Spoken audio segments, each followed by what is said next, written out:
Is iad na daoine is tábhachtaí I mo héal ná mo chláán, mo cóide agus mo bhádra.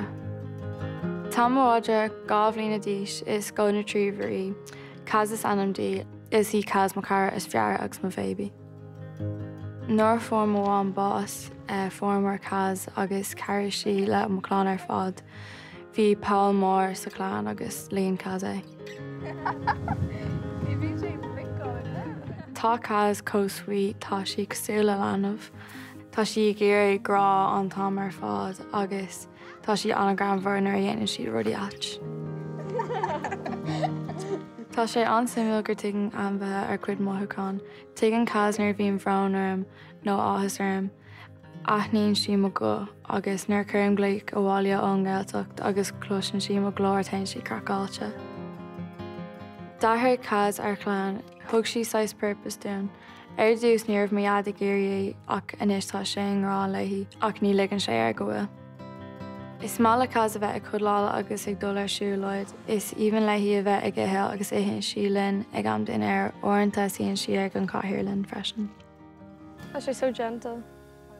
Tá sé tábhachtach dul amach sa domhan agus bhíochairt féin rudí nua a dhéanamh agus bhuaile le daoine nua freisin. Tá sé go má dul amachchas do comfort zone agus bhain trí leis rudí nua agus nábí agla ort. Bhí sé an Jackar gom dul arás go dtí leirgan an bhliain a caiil mé móam. Bhfuil mo chláán dom dul ann mar bheith sé go má dom a bheith le mo cóide. Líon mo cóide Paul mór a bhí mo héal cosúla cas, tugann siad sprága dom dul ará le mo héal agus le bheith mar duine cináilte jazz agus duine bhfuil géirí ceir le daoine.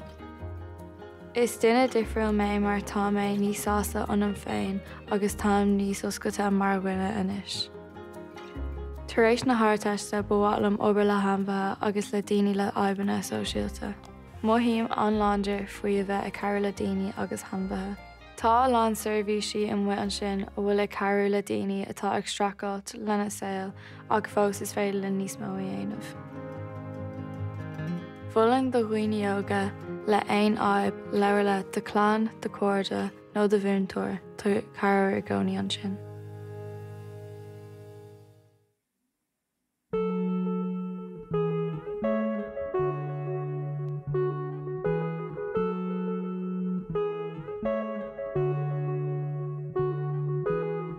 All alone, ich gebe rote love, my love, I can with the creature. Two with a host, go for contours, tam si tu de quizu, na simon nosen up yo. Lili yadi fos go toki long, let's go pressure the scale, so large with you more. Get there late, smudging on it, dollar trap, level, in hate, switch out dollar, I sure gone, I'm shock is gone, was gonna on a gala. Smell a geary girl, inside, must have gone of it.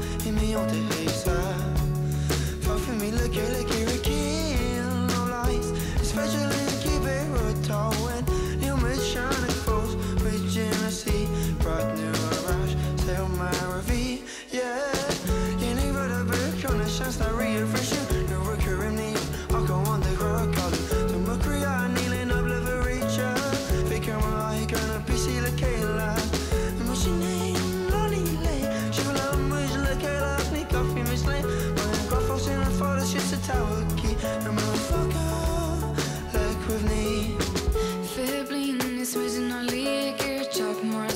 Agus gacha le bhíon Is samlín cos an muid fé trees Ba an fao se bháin le fáin armring le dí Ba an muid fao smachtach ba bruise a sail Is for person na orn na sin jewelry Is mé swing na virage Cos ir sin na nó Ba an í sin fós an am go jo Bhí muid ag del ar bheis gan aim Seachas gan bhascara ón na céile Is mé géir dile é size Mas a gabha imi ó de héise Fágan muid a céile gur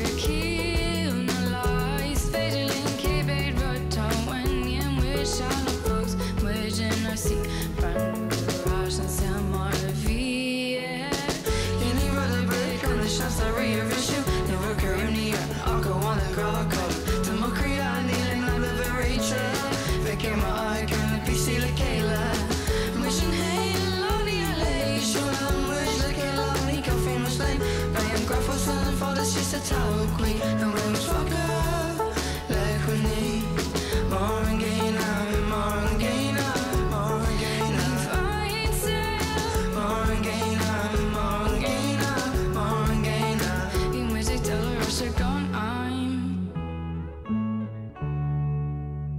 much like dollar Asher gone I'm, yeah. Bhí mu sé dul ar gan Is much like dollar Asher gone I'm. Stuck as gone was gone on a Kayla.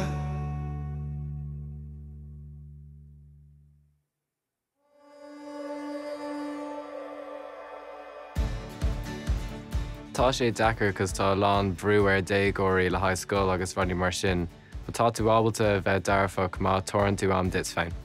Ceapan orintanta tá sé deachar agus imthorm just like big swing a faoi na rudí beaga, tá an aimse jazz aniu agus tá dear an rá, just rudí mar sin agus baintú sásta. Imthorm tá sé deachar bheith dearfach sa látáiniu ann mar gealir tionchar na man agus i gcónaí tain siad thar fór leis na scéaltaí agus chuirann siad agla ar gcuoine go háirithe maidir leis na statisticí aithú aráide nó an cruúlacht an éireann.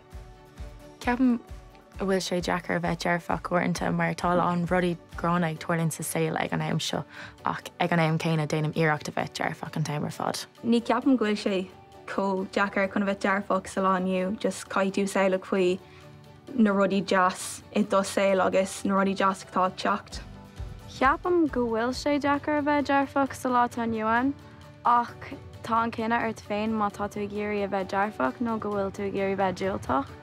Agus déireann siad de gach scéal le díoltach a chluiseann tú, caithfidh tú 5 cinn eile dearfach a chluisteáil chun déon sús le haigh sin. Ceapan go sé sús le tain, mar is féidir le éis leis na drogscéaltaí atá le chluisteáil ag ar an nuacht agus a lehead ach cé go bhfuil siad do réire agus tábhachtach ag tá méid sláintúil agus sásta agus tá cairde agus teaghlach ionach am agus tá siad i gcónaí ag tuairt grá agus taceacht agus deisna ionach dom freisin so mar sin ceapan go sé éasa chun bheith dearfach sa látáiniuan. Tá lán rudí díoltach buint leis an saoil aniu cosú le daoine gan dín ach ceapan caiimid chuna bheith dearfach ar aon nós.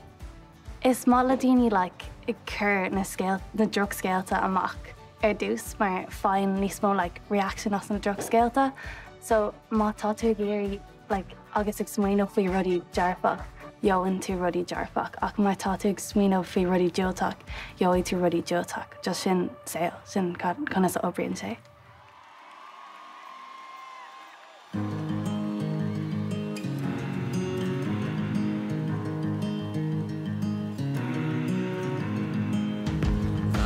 On ardrí Donke be troig an mar an tamata hart na mé dáfuí érá ag ganna túna seo mig maní cénach má hin go go ceart ná hólan tú tada ón grácrí érá Cháil tú má hóí gáil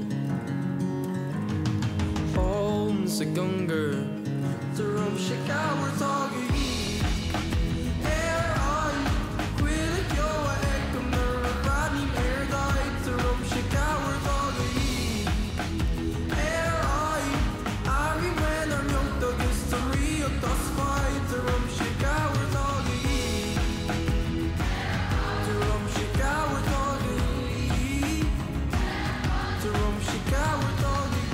Fada when searing the galley is what when I offer the spoon the enemy drama good Joffrey they all chain Covis come get main chikatoki Covis come get mool chutrom Bug him like fool on Jalhain rum Hold to my holy gold Hold to gunger to rum shikawa doggy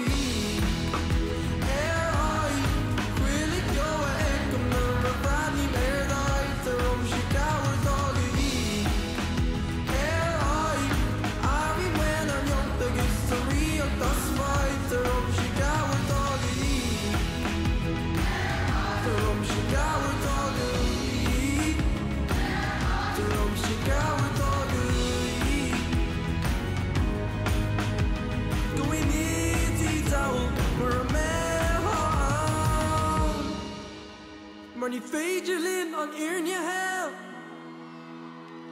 Ní húd an dam a chance a bhil Or some rot ná himí gan fá Tá ras mar bhí Tá rum si gabhar tága dhí Éráid Cuilig go a ecam na ra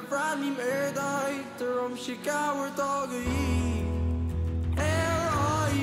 Ari when I'm yoked against the real does fly The rum she gower dog